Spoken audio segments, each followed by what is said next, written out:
Is love? It is just an expression which cannot be explain. అంటే అది ఒక expression అని నా ఫీలింగ్. అంటే అది ఎక్స్ప్లెయిన్ చేయలేని ఎక్స్ప్రెషన్. అది ఓన్లీ ఫీల్ అవ్వగలం కానీ ఎక్స్ప్లెయిన్ చేయలేం.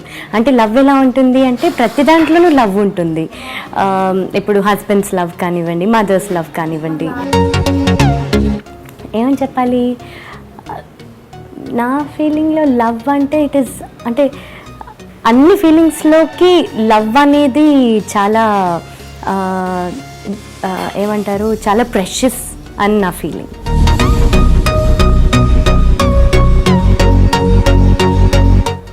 I feel it is a kiss. అంటే అది అలా ఫిక్స్ చేసేసారు. లవ్ అంటే ఒక హార్టో లేకపోతే ఒక రోజ్ అనో ఆల్రెడీ ఫిక్స్ చేసేసారు. అంటే లవ్ తెలియజేయాలి అంటే ఇట్ ఇస్ హార్ట్ సింబల్ అని. లవ్ ఎట్ ఫస్ట్ సైట్ అన్నది నాకు ఎప్పుడూ ఇది అవ్వలేదు, ఎక్స్పీరియన్స్ అవ్వలేదు. బట్ లవ్ అనేది ఎలా స్టార్ట్ అవుతుంది అంటే when you keep on talking, మాట్లాడుతూ మాట్లాడుతూ మాట్లాడుతూ లవ్ అనేది క్రియేట్ అవుతుంది.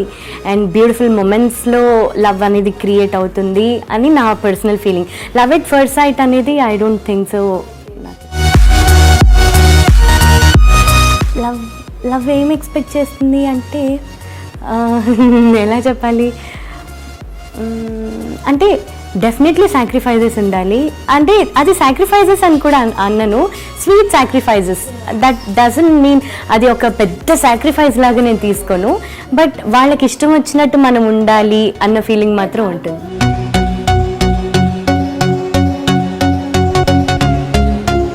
నేను ఇందాక చెప్పినట్టు నేను హార్ట్ని కూడా రిప్రజెంట్ చేయను నేను ఎక్స్ప్రెస్ చేసినప్పుడు.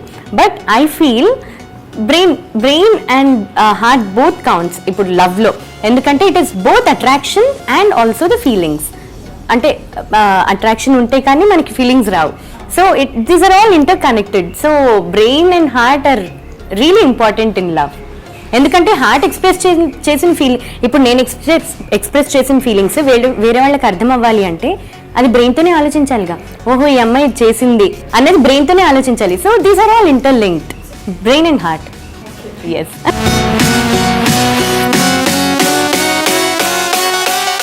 వ్యూయర్స్ అందరికీ హ్యాపీ వ్యాలంటైన్స్ డే.